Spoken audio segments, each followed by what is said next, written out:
الحمد لله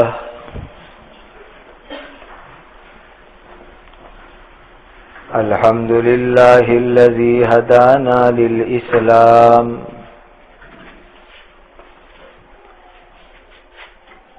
وأشهد أن لا إله إلا الله وحده لا شريك له وأشهد أن سيدنا وشفيعنا ومولانا محمدا عبده ورسوله صلوات الله تبارك وتعالى عليه وعلى آله وأصحابه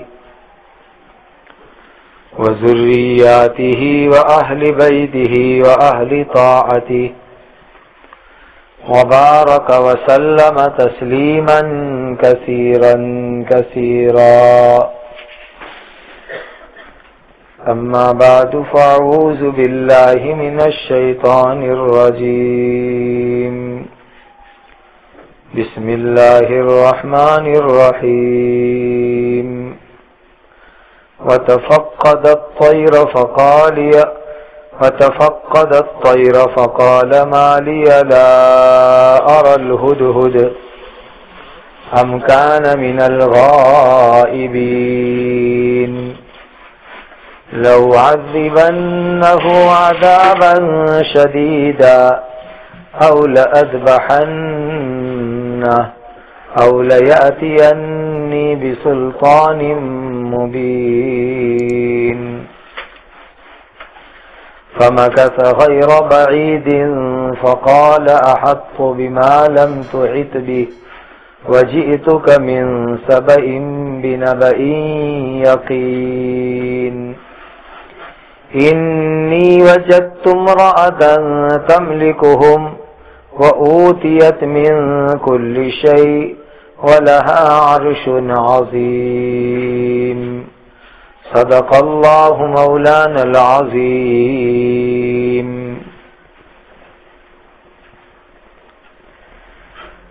آج کی اس مجلس سے قرآن میں آیا ہوا ایک عورت کا واقعہ شروع کر رہے ہیں. اللہ اپنے فضل و کرم سے اس میں آئے ہوئے سبق اور نصیحت کی بات پر ہمیں عمل کی توفیق عطا فرمائے، اپنی رضا اور خوشنودی کا ذریعہ بناوے. اس عورت کا نام بلقیس بتلایا جاتا ہے. یہ ایک ایسی عورت ہے کہ اللہ سبحانہ و تعالی نے اس کو دنیا کے اندر بڑی حکومت عطا فرمائی تھی. گویا کہ وہ خود کوئین تھی، ایک ملک کی رانی تھی اور پورے ملک کے اوپر وہ حکومت چلاتی تھی. اس کا عجیب و غریب قصہ اس آیت کے اندر موجود ہے. یہ قرآن مجید کے 19ویں سپارے میں سورۃ النمل ہے. اس کی آیت نمبر 20 سے ہم نے شروع کیا ہے اور اس عورت کا قصہ 20 سے لے کر کے آیت نمبر 44 تک چلا گیا ہے. انشاءاللہ یہ 24 آیتوں کی تفسیر اس واقعے کے ساتھ آپ کی خدمت کے اندر سنایا جائے گا. اللہ تعالیٰ اپنا فضل و کرم شامل حال فرما دیں. پہلے 2-3 چیزیں ضروری سمجھنی ہیں. ایک بات تو یہ کہ اس عورت کا نام بلقیس تھا. یہ عورت کون تھی؟ دوسرا یہ کہ عورت کہاں کی تھی؟ تیسرا یہ کہ اس عورت کی فیملی کون سی تھی؟ یہ پہلے کچھ امپورٹنٹ سوالات ہے وہ آپ اچھی طرح سمجھ لیں تاکہ اس کا قصہ بہت اچھی طرح آپ کی سمجھ کے اندر اللہ تعالی بٹھا دے۔ یمن ایک کنٹری کا نام ہے، اور یہ یمن اس وقت جو مدینہ منورہ ہے، مکہ مکرمہ ہے، اس کے قریب کے اندر یہ یمن آتا ہے۔ اس یمن کا جو کیپٹل ہے، دارالسلطنت راجدھانی ہے، اس کا نام صنعاء ہے۔ عربی میں صنعاء کہتے ہیں، انگلش میں صنعاء کہتے ہیں۔ یہ یمن کی جو کیپٹل ہے صنعاء، وہاں کے قریب میں ایک سبا نام کا شہر تھا پرانے زمانے کے اندر، اور یہ سبا نام کا شہر اللہ تعالی نے بڑا عجیب، بڑا خوبصورت بنایا تھا۔ وہاں کا ڈیم مشہور تھا، وہاں قدرتی طور پر مکھی، مچھر، زہریلے سانپ، کوئی گندی چیز نہیں ہوا کرتی تھی۔ بہت ہی عمدہ شہر تھا۔ مجھے یاد نہیں ہے، 4 یا 5 سال پہلے میں نے مسجد میں ظہر کے بعد اس کا پورا قصہ بیان کیا تھا۔ آپ پرانی سیڈیوں میں اس کو سن سکتے ہیں۔ یہ ایک سبا شہر کا نام تھا۔ آج کل لوگ بے وقوفی کر کے لڑکیوں کے نام بھی سبا رکھ دیتے ہیں، حالانکہ سبا ایک سٹی اور شہر کا نام تھا جو یمن کے اندر تھا، اور اس کو سواد کے ساتھ سبا پڑھو تو ہوا کا نام ہو جاتا ہے، اور سین کے ساتھ پڑھو تو یہ ایک ملک اور شہر کا نام ہو جاتا ہے۔ یہ سبا، حدیث میں نبی کریم صلی اللہ علیہ وسلم کو پوچھا گیا کہ یہ سبا کون تھا، تو نبی کریم صلی اللہ علیہ وسلم نے جواب دیا کہ یہ ایک آدمی تھا جس کے 10 بیٹے تھے، اس میں سے 6 بیٹے داہنی طرف رائٹ سائڈ میں چلے گئے، 4 بیٹے لیفٹ سائڈ میں چلے گئے۔ یہ 6 بیٹے جو داہنی رائٹ سائڈ میں چلے گئے اور پورا ایریا انہوں نے آباد کر دیا، یہی یمن کہلاتا ہے۔ اور 4 بیٹے جو لیفٹ سائڈ چلے گئے تھے، انہوں نے شام آباد کیا، جس کو ہم سیریا کہتے ہیں، شام کہتے ہیں، وہ علاقہ ہے۔ یہ سبا کی جو کوئین اور رانی تھی، اسی رانی کا نام بلقیس ہے۔ اس کے ابا کا نام شراحیل تھا، بلقیس بنت شراحیل، اور یہ یعرب ابن قحطان کی نسل اور اولاد میں سے تھی۔ بلقیس کا جو باپ تھا وہ بہت بڑا باپ تھا، بڑا بادشاہ تھا۔ کہتے ہیں کہ اس کے دادا پر دادا اوپر تک 39 بادشاہ اس کی فیملی میں ہو چکے تھے، اور یہ 40ویں نمبر کے اوپر تھا شراحیل۔ اس نے پورے یمن کے اوپر حکومت کی، اور یہ جو بلقیس کا باپ تھا شراحیل، وہ اپنے آپ کو بہت بڑا بادشاہ سمجھتا تھا، اتنا بڑا بادشاہ سمجھتا تھا کہ وہ تکبر کے اندر لوگوں کو یوں کہتا تھا کہ میری شادی کرنے کے لیے انسانوں میں کوئی فیملی ہو نہیں سکتی، میں اتنا بڑا بادشاہ ہوں، اتنا مالدار ہوں کہ کوئی انسانوں کی فیملی شادی اور نکاح کرنے کے لیے میرے برابر نہیں ہے۔ اس لیے کہ شادی کرنے کے لیے لوگ اپنی برابر کی فیملی ڈھونڈتے ہیں، دین میں، علم میں، عقل میں، ہوشیاری میں، مالداری میں اپنے برابر فیملی لوگ ڈھونڈتے ہیں۔ تو یہ بلقیس کا باپ شراحیل لوگوں کو یوں کہتا تھا کہ میں اتنا بڑا بادشاہ ہوں کہ انسانوں کے اندر تو کوئی میری برابر کی فیملی ہے ہی نہیں، تو اب مجھے شادی کہاں کرنی؟ اس کے اندر تکبر تھا، دوسروں کو حقیر اور نیچا سمجھتا تھا۔ تو کہا کہ اب تو میری شادی جناتوں کی فیملی میں ہونی چاہیے، کسی جن عورت کے ساتھ میرا نکاح ہونا چاہیے۔ لوگ کہنے لگے کہ بہت اچھا، انسان کے اندر تمہارے برابر کی کوئی فیملی نہیں ملتی تو کسی جنات کی لڑکی سے ہم تیری شادی کروا دیتے ہیں۔ چنانچہ ایک جنات کی فیملی میں اس کی شادی ہوئی، اور جس عورت کے ساتھ، جنات کی جس لڑکی کے ساتھ اس کی شادی ہوئی، اس کا نام بعض تفسیری روایتوں میں ریحانہ آیا ہے۔ ریحانہ بنت سکن نام کی ایک جنات کی لڑکی تھی، اس کے ساتھ شراحیل کی شادی ہوئی۔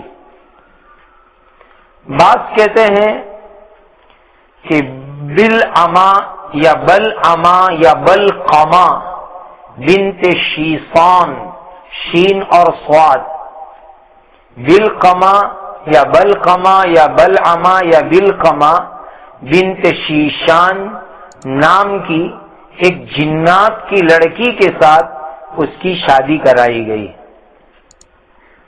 اب آپ کے دماغ میں یہ مسئلہ آ سکتا ہے کہ کیا کوئی انسان مرد جنات کی لڑکی سے شادی کر سکتا ہے، یا کوئی انسانوں میں عورت لڑکی جنات میں مرد سے شادی کر سکتی ہے؟ تو فتووں کی کتابوں کے اندر لکھا ہے، بعض مفتیان کرام اس شادی اور نکاح کو جائز کہتے ہیں۔ ایک کتاب ہے احکام المرجان فی احکام الجان، ہمارے بہت بڑے ایک مفتی گزرے ہیں حضرت علامہ عبدالحی لکھنوی رحمۃ اللہ علیہ، انہوں نے اس کے اندر اس طرح کے مسائل بھی لکھے ہیں اور ایسے قصے بھی لکھے ہیں۔ تو یہاں تو میں نے آپ کو شریعت کا مسئلہ بتایا، لیکن بلقیس کے باپ نے جنات کی لڑکی سے شادی کی، یہ ہمارے لیے کوئی دلیل نہیں ہے، اسی لیے کہ وہ تو کافر تھا، غیر مسلم تھا، اسی لیے اس کی شادی ہمارے لیے کوئی دلیل نہیں بن سکتی۔ لیکن یہاں رک کر کے ایک امپورٹنٹ بات سمجھنی چاہیے کہ اللہ سبحانہ و تعالی نے جو ہمارے جوڑے بنائے ہیں، کپل بنائے ہیں، یہ انسانوں کے لیے انسان میں، جناتوں کے لیے جنات میں، جانوروں کے لیے جانور میں، پرندوں کے لیے پرندوں میں، یہ اللہ کی سسٹم ہے۔ اس سسٹم کو توڑنا بھی نہیں چاہیے، اس سسٹم کو چینج بھی نہیں کرنا چاہیے۔ اسی کے اندر خیر ہے، برکت ہے، بھلائی ہے کہ انسان انسان میں شادی کرے، جن جن میں شادی کرے، جانور جانور میں شادی کرے، پرندے پرندے میں شادی کرے، اسی میں خیر اور بھلائی ہے۔ آج دنیا میں ایسے بگڑے ہوئے انسان ہیں، اللہ ایسے بگاڑ سے ہماری سوسائٹی، ہمارے سماج کی حفاظت فرمائے، ابھی بھی اور فیوچر کے اندر بھی۔ ایسی عورتیں ہیں جو جانوروں کے ساتھ ہسبینڈ وائف والے تعلق رکھتے ہیں، اور ایسے مرد بھی ہیں جو جانوروں کے ساتھ ہسبینڈ وائف والے تعلق رکھتے ہیں۔ ایسی گندگی، ایسا بگاڑ آج انسانوں میں ہے، یہ حرام ہے، شریعت میں بالکل جائز نہیں ہے۔ اللہ تعالیٰ نے جو سسٹم بنائی ہے وہ یہی بنائی ہے، انسان انسانوں میں اپنی ضرورت پوری کرے، جانور جانوروں میں ضرورت پوری کرے، جنات جناتوں میں اپنی ضرورت پوری کرے، یہی اللہ تعالیٰ کو پسند ہے۔ قرآن کی ایک آیت میں اللہ فرماتے ہیں فاطر السماوات والارض جعل لكم من انفسكم ازواجا ومن الانعام ازواجا يذرؤكم فيه ليس كمثله شيء وهو السميع البصير۔ وہ اللہ تعالی آسمانوں اور زمین کے پیدا کرنے والے ہیں۔ اسی اللہ نے تمہارے لیے یعنی ہمارے لیے ہمارے نفسوں میں سے یعنی انسانوں کے لیے انسان میں سے جوڑے بنائے، کپل بنائے، اور جانوروں کے اندر جانوروں کے لیے کپل بنائے، اور وہ اللہ تعالیٰ اس دنیا میں تم کو پھیلاتے ہیں۔ اللہ تعالیٰ کے مثل کوئی چیز نہیں، وہ سب کچھ سننے والے، سب کچھ دیکھنے والے ہیں۔ ایک دوسری امپورٹنٹ بات سمجھو اسی آیت کے ریفرنس سے، کہ ہمارے دین کے اندر کفو بہت امپورٹنٹ چیز ہے۔ کفو کا مطلب یہ ہوتا ہے کہ جب شادی کرے تو ذرا برابر برابر ہے کہ نہیں وہ دیکھنا چاہیے، خاص کر کے دینداری کے اندر برابر برابر دیکھنا چاہیے۔ اگر یہ برابری، دینداری میں برابری، بزنس اور کاروبار میں برابری، عقل ہوشیاری میں برابری، ایجوکیشن علم دین کے اندر برابری دیکھ کر کے شادی کریں گے تو کپل اچھے میچ ہو جائیں گے، جوڑے اچھے جم جائیں گے، اور کپل میں آپس میں سوٹ زندگی ہوگی، ایک دوسرے کو سمجھ سکیں گے اور سمجھ کر کے اچھی طریقے سے زندگی گزار سکیں گے۔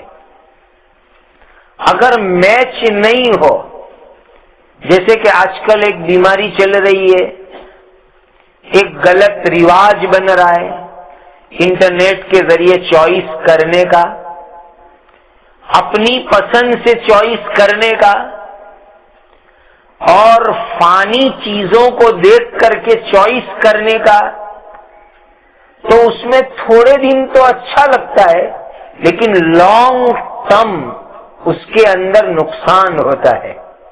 پھر دونوں کی فیملی جم نہیں سکتی، اور جیسی جمنی چاہیے ایسی جمتی نہیں ہے، اور اس کے بڑے نقصان ہوا کرتے ہیں۔ اسی لیے ہمارے دین میں کفو یعنی برابر برابر ہونے کو ایک اچھا درجہ بتایا گیا کہ علم میں، دیانتداری میں، عقل میں، سمجھ میں اور کاروبار میں یہ سب چیزیں برابر سرابر دیکھ کر کے شادی کرنی چاہیے، تو انشاءاللہ شادی والی لائف اچھی طریقے سے گزرے گی، اور ان کا مزاج بھی سیٹ ہو جائے گا، ان کی لائف سٹائل بھی سیٹ ہو جائے گی، ان کی زندگی بھی سیٹ ہو جائے گی، اور وہ اچھی طرح زندگی گزار سکیں گے۔ تو بلقیس کا جو باپ تھا شراحیل، اس نے ایک جنی عورت کے ساتھ شادی کی۔ اب مرد انسان ہے، شوہر ہسبینڈ انسان ہے، اور وائف جنات میں سے ہیں۔ ان دونوں کی شادی کے بعد اللہ نے جو اولاد عطا فرمائی وہی اولاد کا نام بلقیس ہے۔ تو یہ بلقیس عجیب و غریب لڑکی تھی کہ باپ انسان میں سے شراحیل اور ماں جنات میں سے جس کا نام ریحانہ یا بلقمہ یا بلعمہ تھا، دونوں کے اندر سے مل کر کے یہ بلقیس نام کی لڑکی پیدا ہوئی۔ اب اس کا اثر یہ ہوا، بعض تفسیر کی کتابوں کے اندر عجیب و غریب بات لکھی ہوئی ہے کہ یہ بلقیس قدرتی طور پر اس کی پیر کی ایڑی جانوروں کی جیسی تھی۔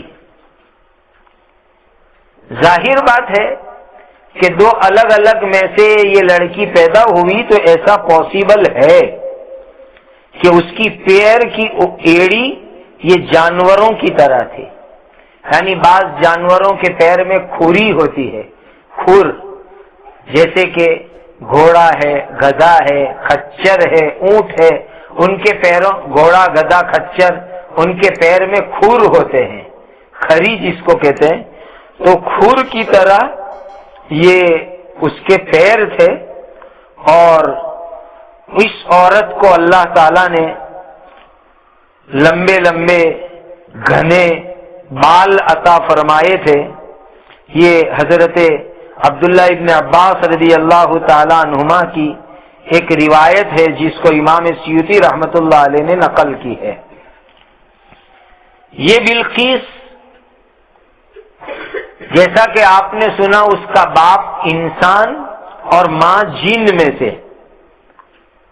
اس کے باپ کے مرنے کے بعد پورے یمن کی سبا کے علاقے کی حکومت اس کے ہاتھ میں آ گئی اور وہ رانی اور بادشاہ بن گئی۔ یہ بلقیس پہلے وہ ایمان والی نہیں تھی، لیکن زندگی کے آخری دنوں کے اندر بلقیس الحمدللہ ایمان لے آئی۔ انشاءاللہ اس کے ایمان تک کا قصہ ہم یہاں سنیں گے۔ پہلے یہ بلقیس کو ماحول اچھا نہیں ملا، مشرکہ عورت تھی، سورج کی پوجا کرتی تھی، اور کافروں کے ماحول میں رہنے کی وجہ سے اس کو کفر سیکھنے کو ملا۔ اللہ کے علاوہ دوسرے بہت سارے معبودوں کی وہ پوجا کیا کرتی تھی، اور یہ سب کچھ غلط ماحول کا اثر تھا۔ اس سے یہ بات سیکھنے کو ملی کہ جب غلط ماحول ملتا ہے تو انسان ایمان تک سے محروم ہو کر کے کافر بن جاتا ہے۔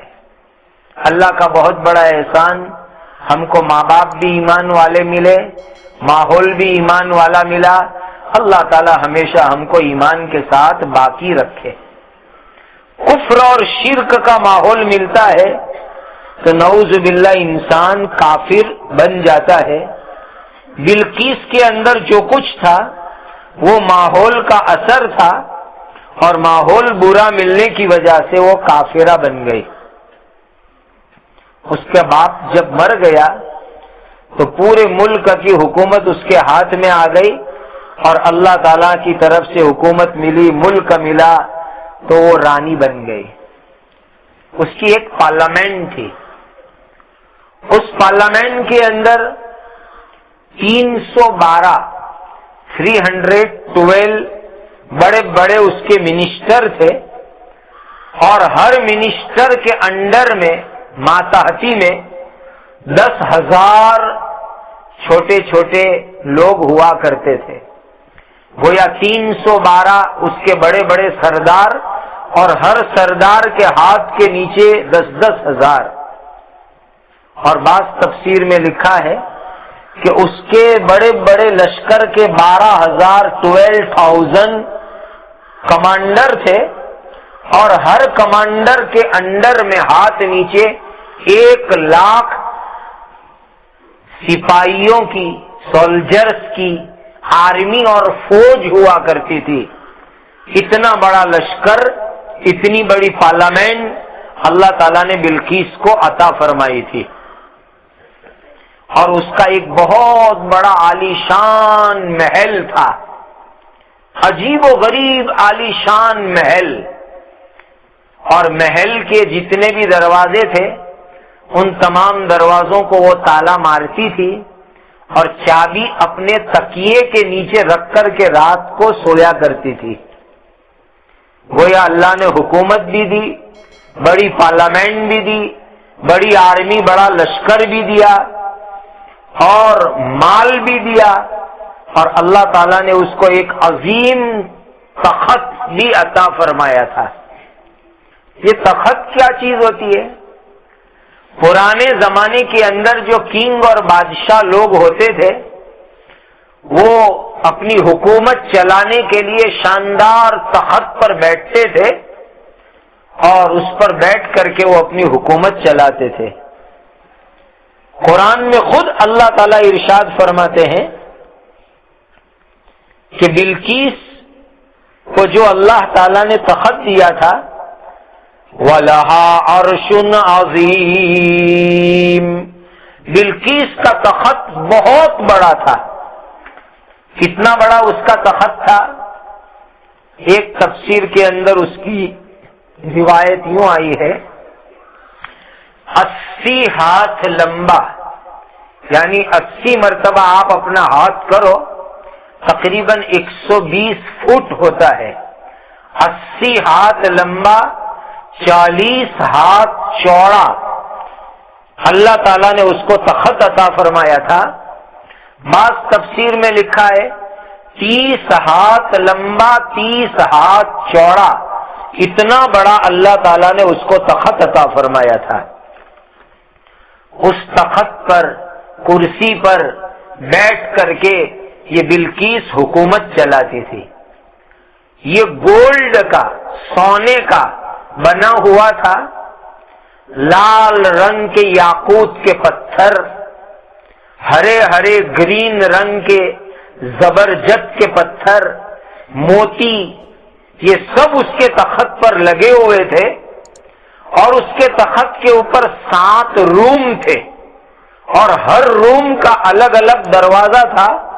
اتنا عالی شان اس کا تخت تھا۔ اس تخت کے اوپر بیٹھ کر کے وہ حکومت چلانے کا کام کرتی تھی۔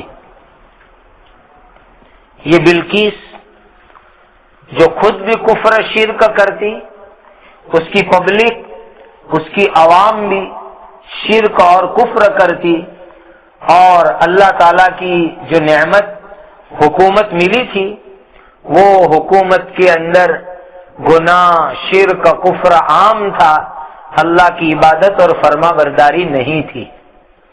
یہ میں نے آپ کو بلقیس کی تھوڑی سی پہچان کرائی، آگے جیسے جیسے قصہ آئے گا آپ کو سمجھ میں آئے گا۔ اب ہم چلتے ہیں دوسری طرف، اللہ کے نبی حضرت سلیمان علیہ السلام کی طرف۔ حضرت سلیمان علیہ السلام، جن کو لوگ سولومون کہتے ہیں، آپ کی قبر فلسطین میں بیت المقدس میں مسجد اقصی کے قریب میں ہے۔ الحمدللہ وہاں اللہ تعالیٰ نے حاضری کی سعادت عطا فرمائی۔ سلیمان علیہ السلام یہ کنگ اور بادشاہ بھی تھے اور اللہ کے نبی بھی تھے۔ اللہ تعالیٰ نے ان کو عجیب حکومت دی تھی، انسان پر حکومت، جنات پر حکومت، پرندوں اور برڈز پر حکومت، اینیمل اور جانور پر حکومت، ہواؤں پر حکومت، ہر چیز پر اللہ نے ان کو بادشاہ بنایا تھا۔ عجیب و غریب اللہ نے حکومت عطا فرمائی تھی۔ کہتے ہیں کہ حضرت سلیمان علیہ السلام جب انہوں نے بیت المقدس بنا لیا، مسجد اقصی بنا لی، تو مکہ مکرمہ گئے، حرم میں گئے۔ مکہ جا کر کے انہوں نے وہاں چند دنوں تک قیام کیا، رکے، اس لیے کہ مکہ ایسی جگہ ہے کہ اللہ کے تمام نبی، تقریباً تمام نبی وہاں حج اور عمرہ کرنے کے لیے پہنچے ہیں۔ اللہ ہمیں بھی وہاں بار بار لے جاوے۔ تو حضرت سلیمان علیہ السلام عمرہ یا حج کرنے کے لیے مکہ مکرمہ پہنچے.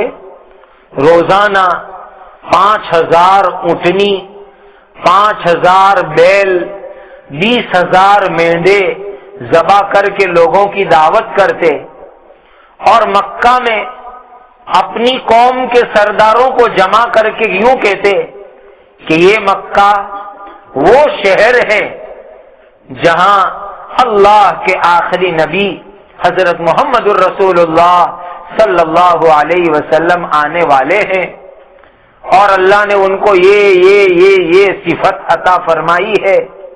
جتنے ان کے مخالفین ہوں گے اللہ ان کے اوپر ان کو غالب کریں گے، کامیاب کریں گے، فتح دیں گے، اور آخری نبی کو اللہ ایسا رعب دیں گے کہ 1 مہینے کی دوری تک ان کا رعب چلتا ہوگا، نزدیک اور دور ان کے لیے برابر ہوگا.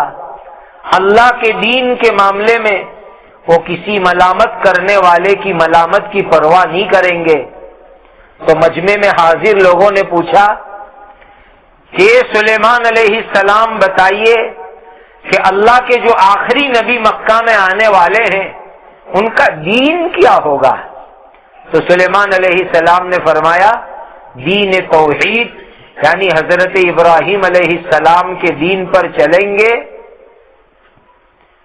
اور جو بھی ان کا زمانہ پاوے وہ ان کے اوپر ایمان لاوے.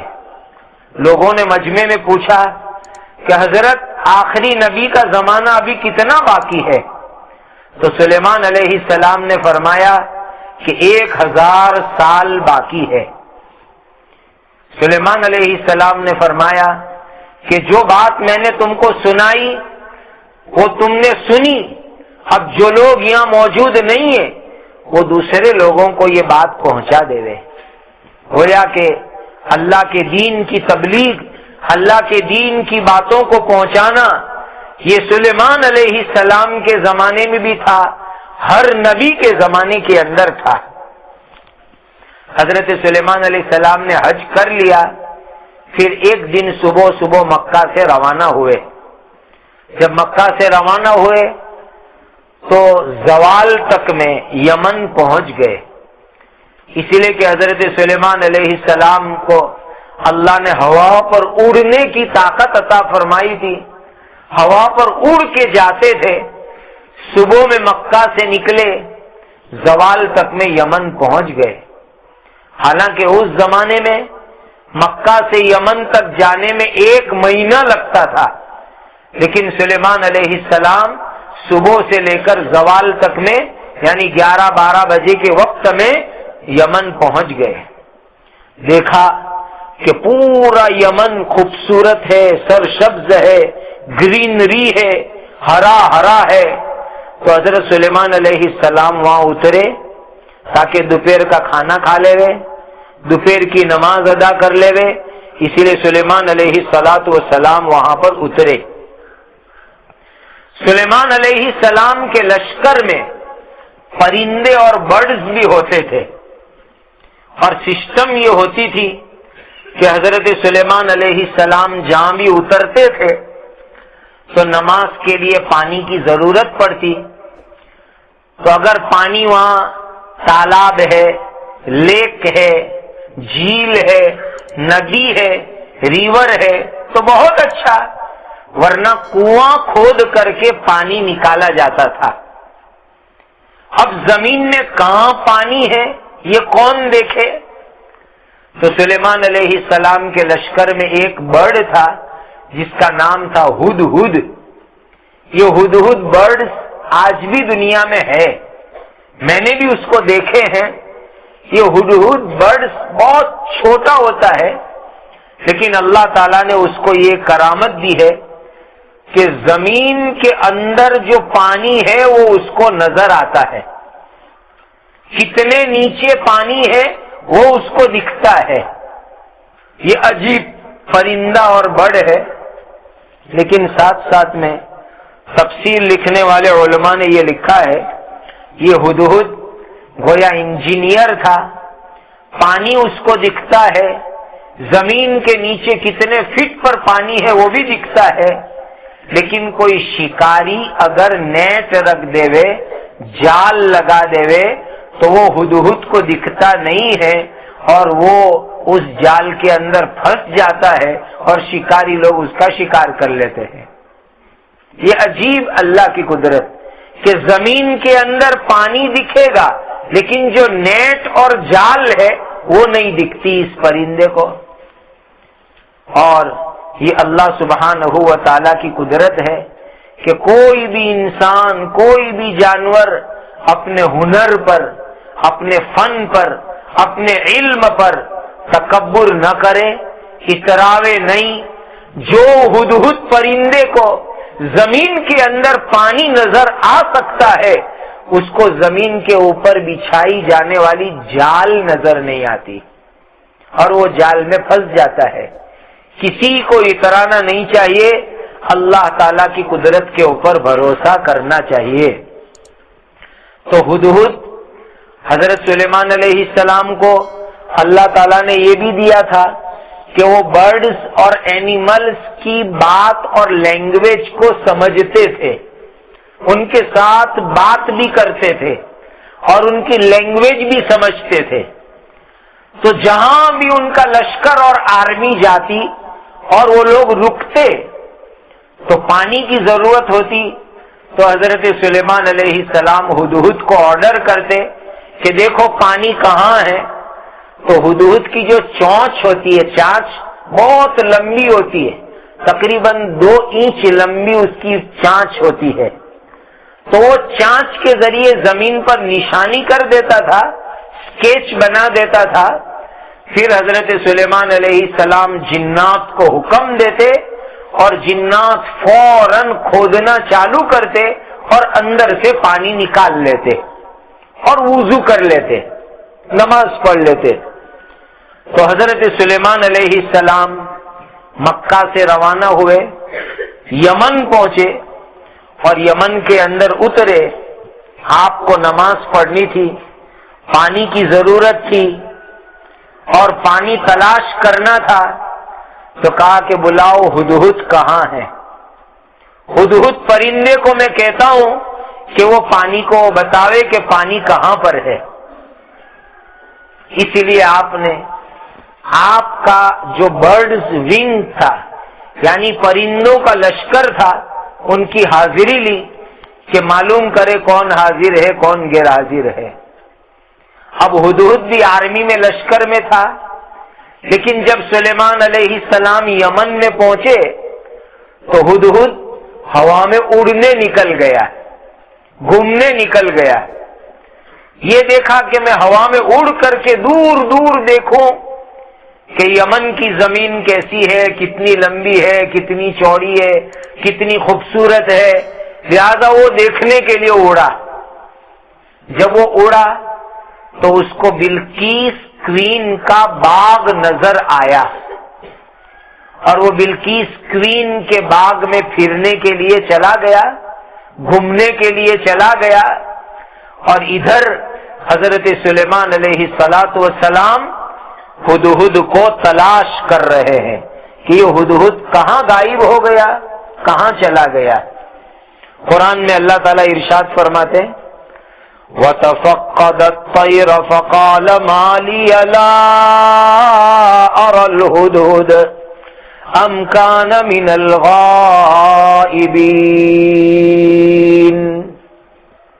حضرت سلیمان علیہ السلام نے پرندے، برڈز جتنے بھی تھے ان کی حاضری لی۔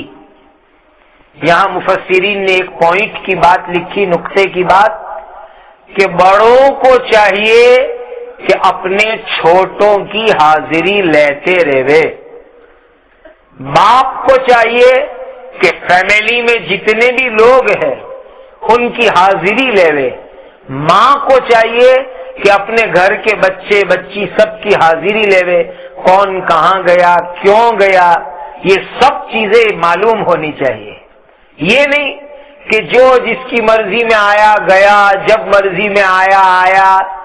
آج ہماری اولاد جو نعوذ باللہ بگڑ رہی ہے اس کا ایک ریزن، ایک وجہ بہت بڑی یہی ہے کہ اولاد کہاں جاتی ہے، کہاں پھرتی ہے، ماں باپ کو کچھ پتہ نہیں ہوا کرتا، پوچھتے بھی نہیں ہیں، آیا تو آیا، گیا تو گیا۔ یہ گھر ہے، کوئی گارڈن نہیں ہے۔ اس آیت سے یہ بات سیکھنے کو ملی کہ گھر کے اندر جو اتھارٹی پرسن ہو، جو ذمہ دار ہو، باپ ہے، ماں ہے، ان کو ہر ایک کی حاضری لینی چاہیے۔ کیوں جاتے ہو، کہاں جاتے ہو، کس کام کے لیے جاتے ہو، کب آئیں گے، کیوں آنے میں دیر ہو گئی، یہ سب چیزیں پوچھنی اور معلوم کرنی چاہیے۔ تو سلیمان علیہ السلام نے حاضری لی تو دیکھا کہ ہدہد ہے نہیں، غائب ہے۔ تو اللہ کے نبی کیا کہہ رہے ہیں؟ لا اری الہدہد، مجھے ہدہد نظر نہیں آتا۔ اپنی کوتاہی، اپنی کمی کی طرف نسبت کی کہ مجھے ہدہد نظر نہیں آتا، یعنی پاسبل ہے کہ ہوئے، ہو سکتا ہے کہ ہوئے، لیکن مجھے دکھتا نہیں ہے۔ اللہ تعالی ہم کو بھی یہ خوبی عطا فرمائے کہ ہم اپنی غلطیوں کی طرف نظر کرنے والے بنے۔ سلیمان علیہ السلام نے ہدہد نظر نہیں آیا تو یوں فرمایا کہ مجھے ہدہد نہیں دکھتا ہے۔ پھر فرمانے لگے ہاں پکی بات ہے، وہ غیر حاضر ہے، یہاں موجود نہیں ہے، پتہ نہیں وہ کہاں چلا گیا، کہاں بھاگ گیا ہدہد۔ اب یہ نبی تھے، بادشاہ بھی تھے، اسی لیے آپ نے فرمایا لَأُعَذِّبَنَّهُ عَذَابًا شَدِيدًا أَوْ لَأَذْبَحَنَّهُ أَوْ لَيَأْتِيَنِّي بِسُلْطَانٍ مُبِينٍ۔ میں ہدہد کو ذبح کر ڈالوں گا، سخت سزا دوں گا۔ مجھے پوچھا بھی نہیں اور غیر حاضر، کہاں چلا گیا؟ اس سے معلوم ہوا کہ اپنے بچے بچی اس طرح بغیر بتلاوے غیر حاضر رہے تو ان کو ڈانٹنا چاہیے، سزا دینی چاہیے، تاکہ آئندہ ہم ان کے اوپر کنٹرول کر سکے۔ سلیمان علیہ السلام کہنے لگے میری پرمیشن نہیں لی، میری اجازت نہیں لی، مجھے بتایا بھی نہیں، مجھے انفارم بھی نہیں کیا، اور وہ غائب ہو گیا، غیر حاضر ہو گیا، میں اس کو سخت سزا دوں گا، میں اس کو ذبح کر ڈالوں گا۔ لیکن ساتھ میں کیا فرمایا؟ ہاں اپنی غیر حاضری کے اوپر کوئی صحیح سچی کھلی بات کرے گا تو میں معاف کر دوں گا۔ یہ ہوتے نبی کے اخلاق کہ پہلے سختی سے کہا کہ کیوں بھاگ گیا، میں سزا دوں گا، ذبح کر دوں گا، قتل کر دوں گا، لیکن غیر حاضری کا ریزن، ایبسنٹ کا ریزن، وجہ اگر پکی بتلاوے، کوئی کھلی پکی بات بتلاوے تو میں معاف کر دوں گا۔ یہ بات حضرت سلیمان علیہ السلام نے ارشاد فرمائی۔ کیا سزا دینے کی دھمکی دی؟ کہ میں اس کو تاڑکول لگاؤں گا، یعنی یہ ڈامر جو ہوتا ہے وہ لگاؤں گا اور دھوپ میں پھینک دوں گا۔ اب اندازہ لگاؤ ایک چھوٹے سے برڈ کے اوپر، پورے پرندے کے اوپر اگر یہ ڈامر لگا دے اور اس کو گرمی میں ڈال دے تو اس کو کتنی تکلیف ہوگی۔ بعض نے کہا کہ حضرت کا مطلب یہ تھا کہ میں ہدہد کو پنجرے میں بند کر دوں گا، یا یوں سزا کی دھمکی دی کہ میں اس کو اس کی فیمیل سے، عورت سے ہمیشہ کے لیے الگ کر دوں گا، یا یہ کہ اس کے جو مخالف لوگ ہیں اس کے ساتھ قید میں ڈال دوں گا، جیل میں ڈال دوں گا، وہ اس کو جیل میں تکلیف دے، یا جو اس کے ساتھی ہے اس کی خدمت کرنے کے لیے میں اس کو لگا دوں گا۔ تو خوب سزا اور تکلیف دینے کی آپ نے دھمکی دی، لیکن ساتھ میں یہ بھی کہا کہ اگر وہ کوئی ریزن سچا بتلائے گا تو میں معاف بھی کر دوں گا۔ جیسے بیٹا بغیر پوچھے چلا گیا، آنے کے بعد ماں نے پوچھا کہاں گیا تھا؟ کہا مسجد میں گیا تھا۔ نماز پڑھنے گیا تھا، بیان میں بیٹھا تھا، پروف بھی ہو گیا، تو اس کو پھر معاف کر دینا چاہیے کہ تو اچھے کام کے لیے گیا تھا، چلو کوئی بات نہیں، مجھے نہیں بتایا، بیٹا آئندہ بتا کے جانا تاکہ تیری ماں ٹینشن میں اور فکر میں نہ رہے۔ اس طرح حضرت سلیمان علیہ السلام نے بھی فرمایا۔ بس تھوڑی دیر ہوئی، اللہ قرآن میں فرماتے ہیں فَمَكَثَ غَيْرَ بَعِيدٍ فَقَالَ أَحَطتُ بِمَا لَمْ تُحِطْ بِهِ وَجِئْتُكَ مِنْ سَبَإٍ بِنَبَإٍ يَقِينٍ۔ تھوڑی دیر ہوئی، ہدہد آ گیا۔ سب ساتھی لوگ کہنے لگے ہدہد کو، ارے آج تو پورا دن کہاں گیا تھا، کہاں غائب ہو گیا تھا؟ اللہ کے نبی حضرت سلیمان علیہ السلام تجھے تلاش کر رہے، تجھے ڈھونڈ رہے، تیری فکر کر رہے، تو کہاں گیا تھا؟ اور تیرے لیے سزا کی بات کر رہے۔ ہدہد آیا اور آ کر کے اس نے یہ کیا کہ حضرت سلیمان علیہ السلام کے سامنے حاضر ہوا، اپنا سر اس نے اٹھایا عاجزی کے طور پر، دم یعنی اس کی پچھڑی اور دونوں ونگز بازو نیچے کر دیے، زمین پر رکھ دیے، اور بالکل تواضع کے انداز میں وہ آ کر کے حضرت سلیمان علیہ السلام کے سامنے کھڑا ہو گیا، جیسے کہ کسی بڑے کنگ کے سامنے نیچے کے لوگ کیسے ہوتے ہیں۔ وہ ہدہد نے دونوں پر، دونوں ونگز نیچے کر لیے اور اپنے آپ کو جھکا لیا، اپنی غلطی کا اقرار کر لیا، اور اقرار کر کے آ کے سلیمان علیہ السلام کے سامنے کھڑا ہو گیا۔ یاد رکھو دینی بہنوں، جو بھی اپنی غلطی کا اقرار کر لے وے اس کو معاف کر دینا چاہیے، اور اللہ تعالیٰ بھی غلطی کا اقرار کرنے والوں کو معاف کرتے ہیں۔ اسی لیے ہمیں بھی رمضان کے مبارک مہینے میں اللہ تعالیٰ کے سامنے اپنی غلطی اور بھول کا اقرار کرنا چاہیے، گناہوں کا اقرار کرنا چاہیے، انشاءاللہ اللہ تعالیٰ ہمارے گناہوں کو معاف کر دیں گے۔ دھیرے سے کہنے لگا، حضرت میں جو غیر حاضر تھا، فَقَالَ أَحَطتُ بِمَا لَمْ تُحِطْ بِهِ، اس نے کہا میں ایسی بات معلوم کر کے آیا ہوں جو بات آپ کو بھی معلوم نہیں، ایک ایسی چیز دیکھ کے آیا جو آپ بھی نہیں جانتے۔ حضرت میری بات دھیان سے سنو، ایک چھوٹا سا پرندہ اللہ کے نبی کو کہہ رہا ہے۔ اس سے یہ بات معلوم ہوئی کہ بہت سی مرتبہ چھوٹوں کو بھی ایسی بات معلوم ہوتی ہے جو بڑوں کو نہیں ہوا کرتی۔ اسی لیے کبھی چھوٹے اپنے بچے، اپنے شاگرد کوئی بات کہوے تو ان کی بات کو بھی دھیان سے سننا چاہیے، ان کی باتوں میں بھی بہت سی مرتبہ ہم کو کچھ نالج ملتا ہے، کچھ سیکھنے کی بات ملتی ہے۔ تو یہ ہدہد آ کر کے یہ کہتا ہے کہ حضرت ایک ایسی بات میں دیکھ کے آیا وہ آپ کو بھی معلوم نہیں ہے۔ اس زمانے میں برڈز اور پرندوں کو بھی یہ علم تھا کہ اللہ کے نبی عالم الغیب نہیں ہوا کرتے، علم غیب کلی اللہ کے نبیوں کو نہیں ہوا کرتا، یہ پرندے بھی جانتے ہیں۔ اللہ تعالیٰ انسانوں کو یہ عقیدہ صحیح معنی میں سمجھا دے رہے۔ پھر اس نے کہا حضرت میری بات سنو، ایک سبا نام کا شہر ہے، وہاں سے میں ایک پکی خبر لے کر کے آیا ہوں، اور وہ پکی خبر کیا ہے؟ انی وجدت امرأة تملکہم وَأُوتِيَتْ مِن كُلِّ شَيْءٍ وَلَهَا عَرْشٌ عَظِيمٌ۔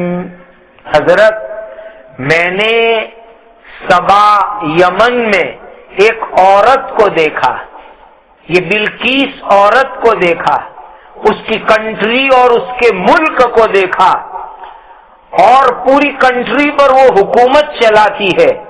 ایسی عورت کو میں دیکھ کر کے آیا ہوں، اور اس کی کنٹری اور ملک کی بات میں آپ کو سنانا چاہتا ہوں۔ اللہ اکبر!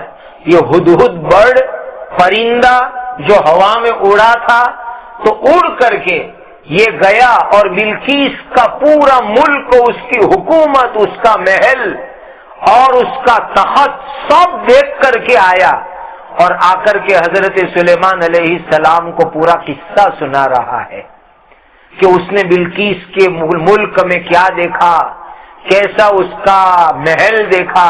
وہ آگے والی آیت کریمہ کے اندر موجود ہے۔ اس نے آ کے سلیمان علیہ السلام کو ایک عجیب بات کہی، کیا کہا؟ وَأُوتِيَتْ مِن كُلِّ شَيْءٍ، اس کو ہر چیز دی گئی ہے۔ اس کا مطلب یہ ہے کہ دنیا کی حکومت کے اعتبار سے ہر چیز اللہ نے اس کو عطا کی ہے۔ دنیا کی نعمت، عالی شان محل، قسم قسم کے کپڑے، قسم قسم کی استعمال کی چیزیں، بڑی آرمی، بڑا لشکر، دنیا کی تمام چیزیں اللہ تعالیٰ نے اس بلقیس کوئین کو عطا فرمائی ہے۔ جبکہ قرآن کے اندر حضرت سلیمان علیہ السلام کے لیے بھی بیان کیا گیا وَأُوتِينَا مِن كُلِّ شَيْءٍ، لیکن سلیمان علیہ السلام کو جو اللہ نے دیا تھا، اللہ نے ان کو نبوت دی، نبی بنایا، آسمانی علم دیا، اسلام عطا فرمایا، دنیا کی حکومت عطا فرمائی۔ گویا سلیمان علیہ السلام کو اللہ نے دین بھی دیا، دنیا بھی عطا فرمائی، اور بلقیس کو صرف دنیا کی حکومت اللہ تعالیٰ نے عطا فرمائی۔ تو یہ پرندہ ہدہد آ کر کے حضرت سلیمان علیہ السلام کو بلقیس کی حکومت اور اس کا تخت اور اس کی محل کی کارگزاری پوری سنا رہا ہے۔ وہ انشاءاللہ آئندہ کل کی مجلس کے اندر عرض کریں گے۔ اللہ سبحانہ و تعالی اس واقعے میں آئی ہوئی ہدایات اور نصیحت کو ہمیں سمجھ کر کے زندگی میں اتارنے کی توفیق اور سعادت نصیب فرمائیں۔ درود شریف پڑھ لیجئے۔ الحمدللہ رب العالمین، اللہم صلی وسلم وبارک علی سیدنا مولانا محمد وعلی آلہ واصحابہ اجمعین۔ ربنا آتنا فی الدنیا حسنہ وفی الآخرۃ حسنہ وقنا عذاب النار۔ اے اللہ ہمارے روزوں اور تراویح اور صدقہ خیرات کو قبول فرما لیجیے۔ اے اللہ پورے رمضان زیادہ سے زیادہ عبادت کی توفیق عطا فرماؤ۔ اے اللہ تہجد میں آپ کے سامنے رونے کی توفیق عطا فرماؤ۔ مولا رونے والی آنکھ، رونے والا دل ہمیں عطا فرماؤ۔ اے اللہ آپ کی پاکیزہ محبت، پیار اور عشق ہمیں عطا فرماؤ۔ جنت الفردوس عطا فرماؤ، اپنے فضل سے جنت الفردوس عطا فرماؤ، اپنے فضل سے جنت الفردوس عطا فرماؤ۔ جہنم کی آگ سے حفاظت فرماؤ، جہنم کی آگ سے حفاظت فرماؤ، جہنم کی آگ سے حفاظت فرماؤ۔ ہم سب کی اللہ مغفرت کر دیجئے، مغفرت کر دیجئے، مغفرت کر دیجئے۔ اے اللہ رمضان کی برکت سے ہمیں کامل تقوی عطا فرما دیجئے۔ اے اللہ یہ رحمت کا عشرہ چل رہا ہے، اکثر اس کے دن گزر چکے۔ اے اللہ دنیا اور آخرت میں اپنی رحمتوں سے ہمیں مالا مال فرماؤ، اپنی رحمتوں سے ہمیں دنیا آخرت میں مالا مال فرماؤ، اپنی رحمتوں سے دنیا آخرت میں ہمیں مالا مال فرماؤ۔ اے اللہ حضرت نبی کریم صلی اللہ علیہ وسلم نے جتنی خیر مانگی ہمیں اور پوری امت کو عطا فرماؤ۔ جن شرور سے پناہ چاہی ہماری اور پوری امت کی حفاظت فرماؤ۔ آمین آمین آمین۔ وصلی اللہ علی النبی الکریم۔ سبحان ربک رب العزت عما یصفون وسلام علی المرسلین والحمد للہ رب العالمین۔